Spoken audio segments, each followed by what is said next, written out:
A little bit more of a quirky talk than you're probably used to, because I'm a hobbyist and I'm not a professional. And I was going to say, if you're going to go on my GitHub, I thought that we'd have this talk before pizza, so that'd be okay. But after pizza, I might get a little bit sick because of the spaghetti code that I have and all of that.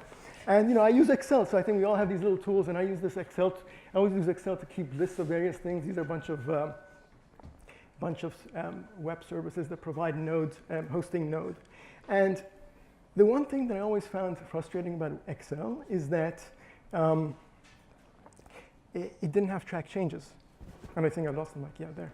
So whenever I would change something here, because this does not exist, this RIP version, Openshift version doesn't exist, I want to track changes on Excel.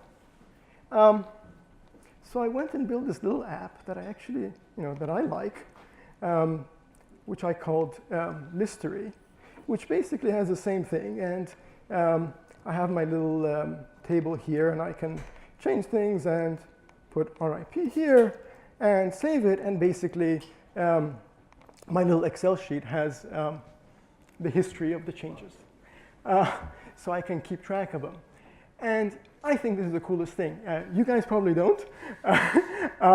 But the point here is that I'm showing this because whether you're one of you guys, like a dev who can whip up an app like this in like half an hour, or you're a newbie that wants to, takes 3 months to build some sort of very easy front-end web app, we should all have kind of a space where we can actually have our apps running on a server. So let me just get this presentation going, and that's what I'm going to talk about. There we go. So that's my example of my Listery, which I call kind of a poor person CRM. But the idea is that, it would be, what I would like is to have a personal server that hosts a bunch of front-end web apps where I have my data and my files sitting on my server, right? And I want this personal server to be easy to install, where I can have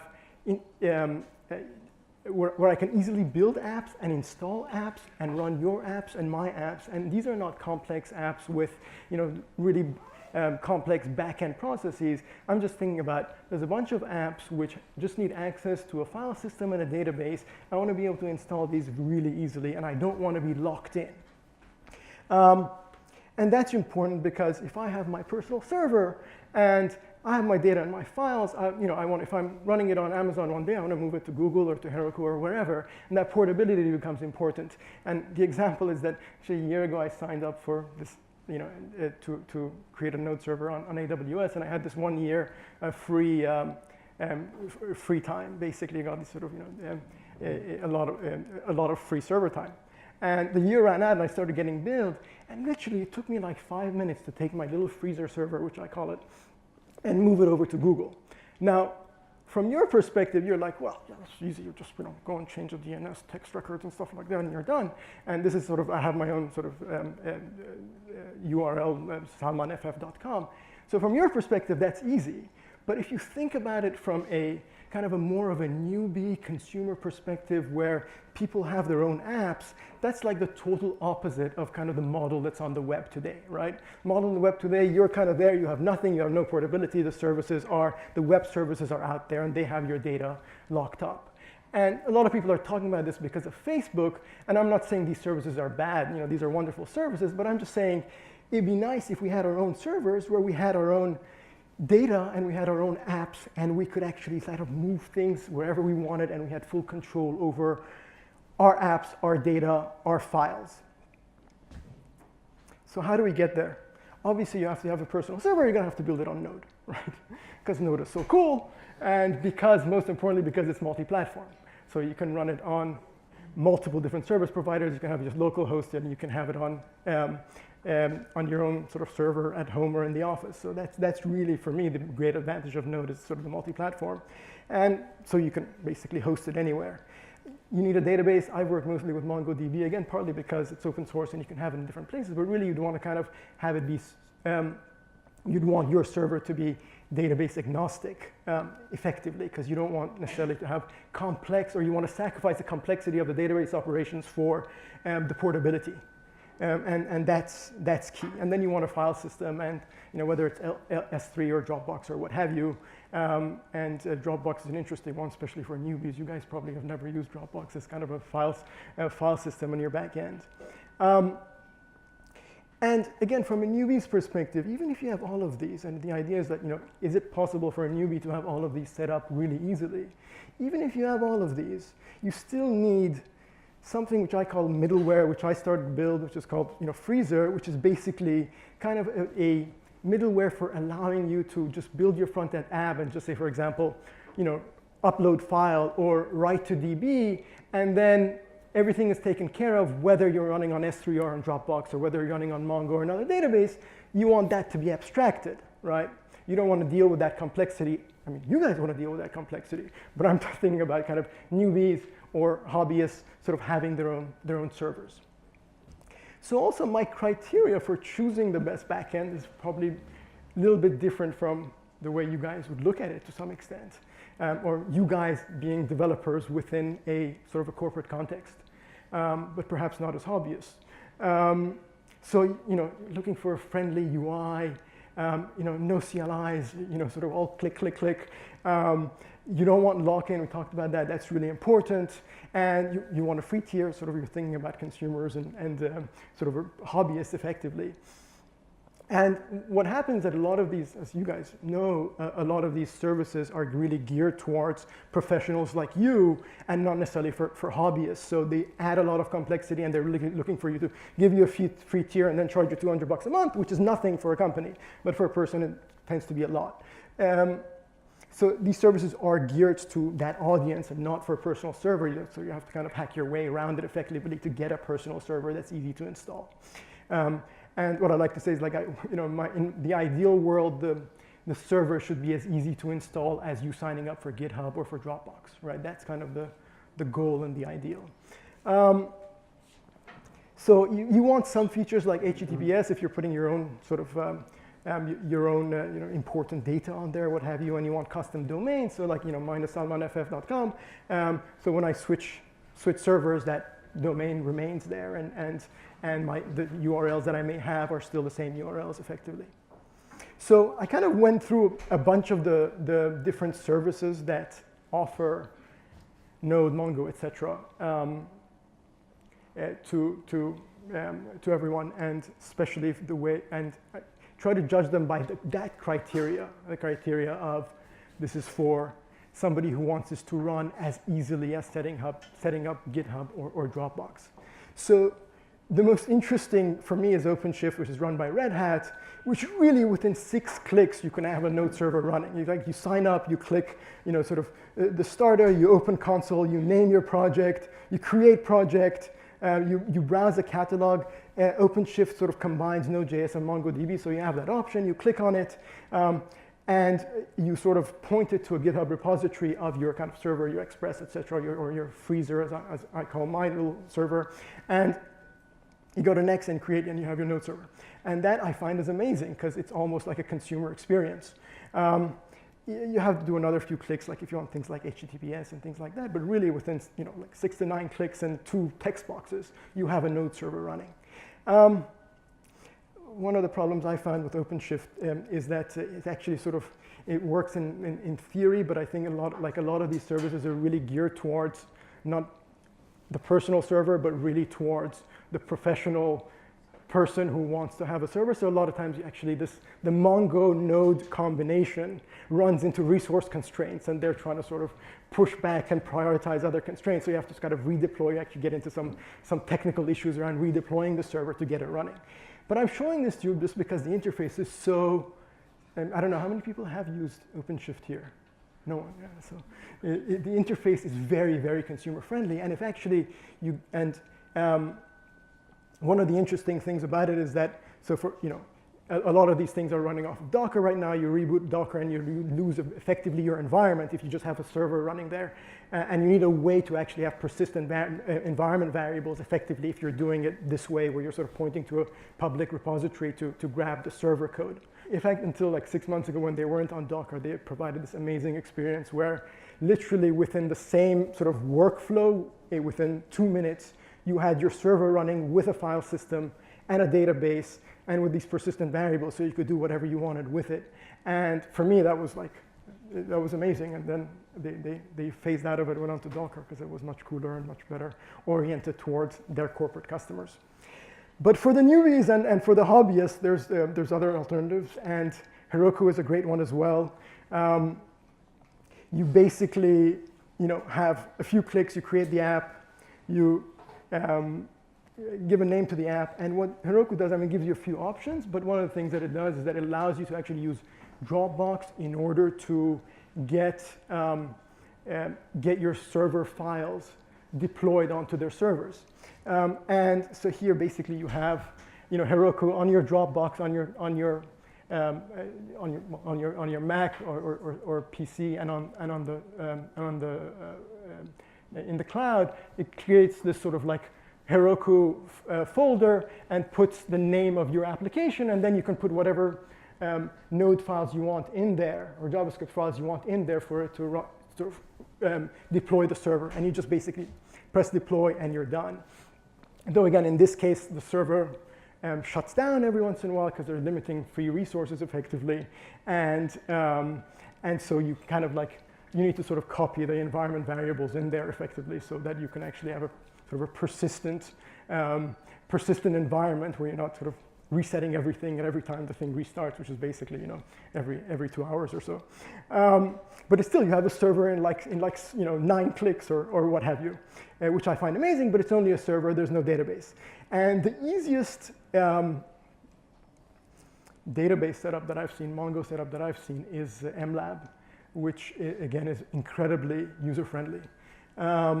And again, 6 clicks and a name, and you choose Amazon. Again, it's a sandbox environment, so you're not talking about huge robustness, though even like I've had a couple of hundred megabytes running on my server on mlabs, and I haven't had any problems in the past year or so. So it is pretty robust, though obviously they would like you to go beyond the free tier, which is fine. And you just press continue, you give it a name, and you submit an order, and you have a database running. You define your user and a password, and basically you get a URI to Mongo, which you can then, as easily as that, you have a URI which you can put in your whatever server software in order to be able to access that database. So you have a sort of Heroku, and you have your database, and what you need is a file system. And actually, Dropbox is quite amazing because if you go to Dropbox.developers, you actually, again, 4 clicks, and you generate an access token. And again, that access token is something that you can put in your server software effectively to get your environment running. So again, all of this is, for me, the easiest way to get to running a full server file system and database without having a CLI and without having a complex process to get things running effectively. There's an easier way actually to get a file system, and I'll get to that. But sort of going back to my history. So again, I don't know. I'm sure you guys use Google Cloud or Atlas or AWS here a lot, right? Yes, I imagine. And AWS is great, and so is Google Cloud. Again, I think the criteria that I've kind of used to judge these is to say, well, how can we get to a personal server that you can run up within a few clicks and have apps running within a few clicks? So basically, in my experience, again, MongoDB Atlas, which is great and robust, really is geared towards, is really pushing you towards sort of the corporate user and not the hobbyist. As this presentation is looking for effectively. And AWS, we talked about, I guess, as a newbie, again, sort of if there are newbies out there, I find the AWS Elastic Beanstalk to be incredibly user-friendly as well, because you have a user interface, you kind of upload the code and it deploys it for you. And again, within a UI which is web-based and is not complex. Again, that's sort of the criteria for getting this running. So you have your personal server. So sort of back to this, anyway, the idea is, you know, having a bunch of apps running on our server, our own servers, with a database where we can keep our data and a file system where we can keep our files, obviously running off of Node. And sort of talked about the services for running Node on a database and a file system with a very easy interface. And then the question is sort of, you know, is there, you know, you need something else in the middle, which is the middleware. And basically a front-end API, which allows you to, again, write, say, you know, write this data point, and for it to abstract away what database you have in the backend or what file system you have. And then, so you have the sort of the FSDB connection. You want to be able to manage the app installations, manage the users, and this is a personal server, but you want to have, like, you know, your friends or family within that environment.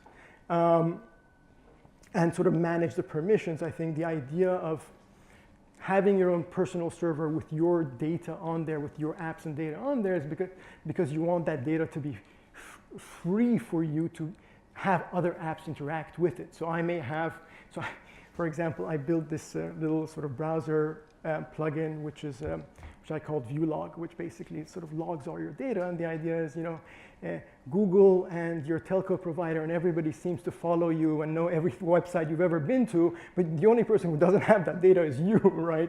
So you might as well have it and put it on your own server.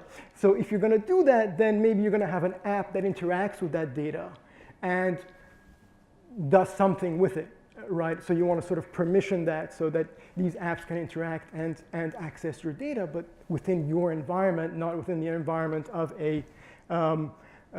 of somebody else's servers. And that's the concept of a personal server. And once you do that, so this is where, you know, even the computer wouldn't even cooperate to start, so forget about doing a demo, right? Because everything is, so basically, you know, I took you through, we're going to try this.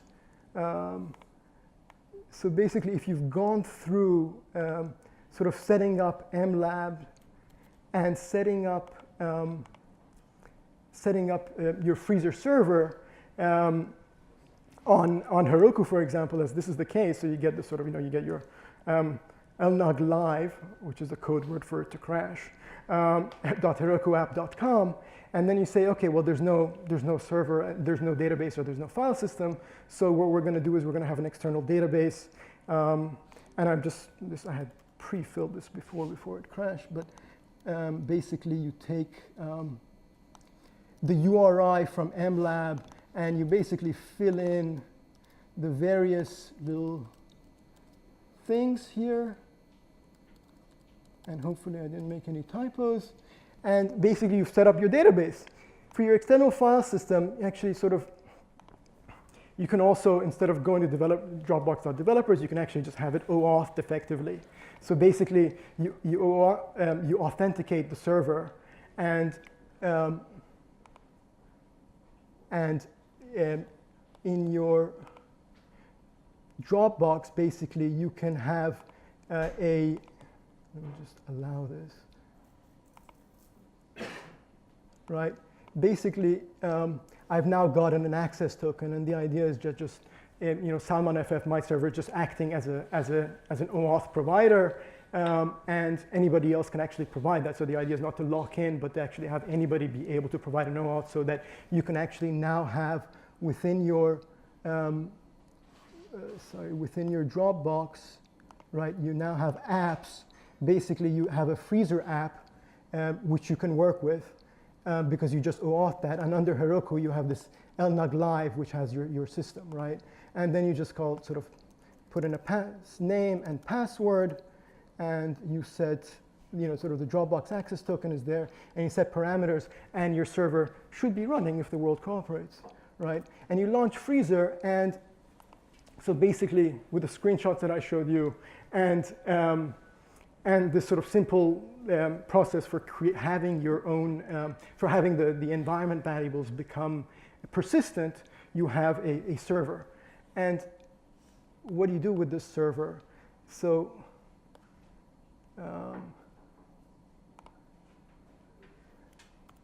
I'm just gonna do a little demo here where, so apps are basically, JavaScript, HTML, CSS files, right? So if you want to create an app, basically, you can go to, let's go to downloads. I'm going to create a LNUG.hello, right? Oops, sorry. I'm going to create a new folder called that. And then I'm going to create an index.html, right?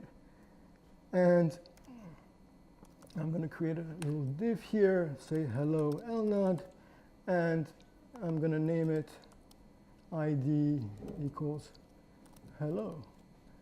So basically, this becomes an app. And if I go to downloads, all I need to do is to zip this up. And back on my freezr server,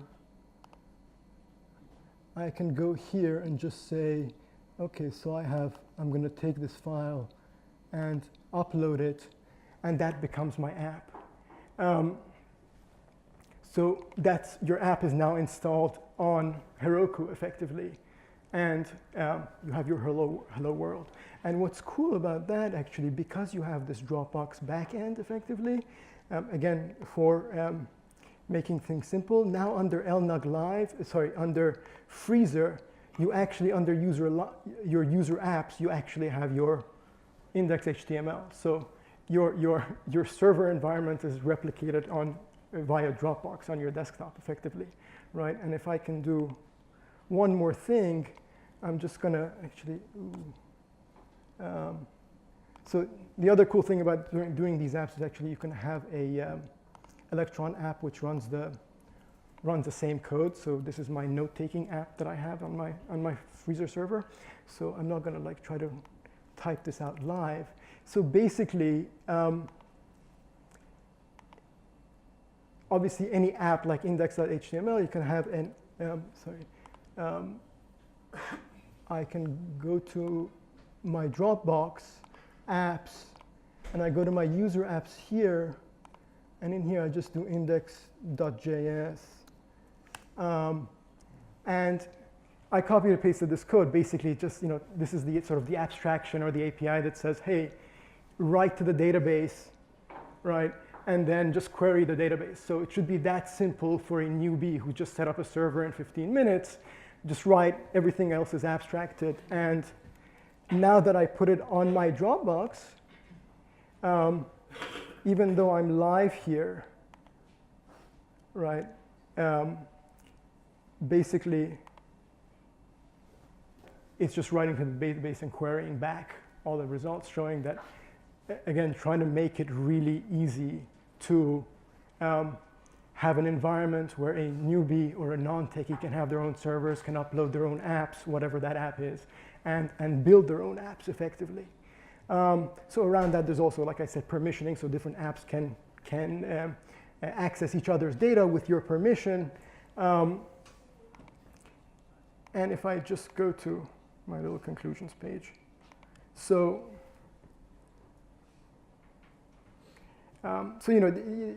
the question for me was, is it easy enough to set up a standard kind of consumer server, consumer-oriented or newbie-oriented server?